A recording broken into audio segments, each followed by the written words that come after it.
Il y aura des famines, des pestes et des tremblements de terre en divers lieux. Matthieu 24, 7. Qu'est-ce qui dit une chose et elle arrive quand l'Éternel ne l'a pas commandée? Lamentation de Jérémie 3, 37. Le Seigneur est patient envers vous, ne voulant pas qu'aucun périsse, mais que tous viennent à la repentance. De Pierre 3, 9.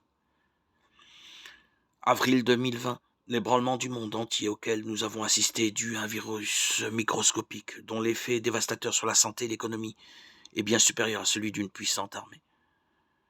Nous ne faisons pas de lien direct avec une prophétie biblique, mais qui contestera qu'un tel événement provoqué par un si petit moyen qui échappe à toute puissance ou autorité humaine ne soit sous le contrôle du Créateur.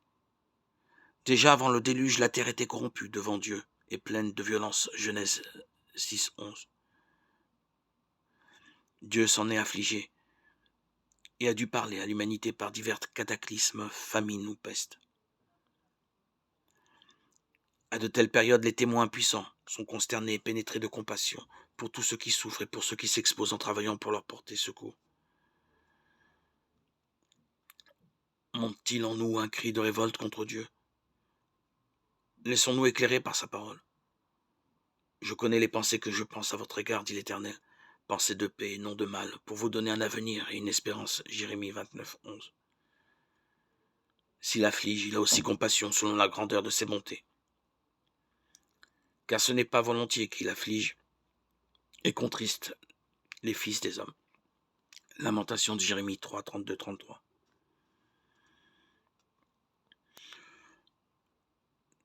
Le Dieu de paix, par cette pandémie que nous avons connue,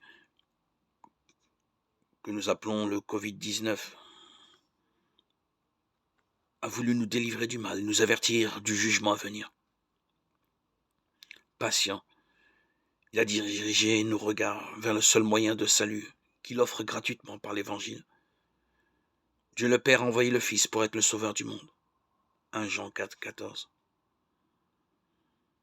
Il nous a invités à partager sa compassion, à prier pour tous et à proclamer la bonne nouvelle du salut en Jésus-Christ.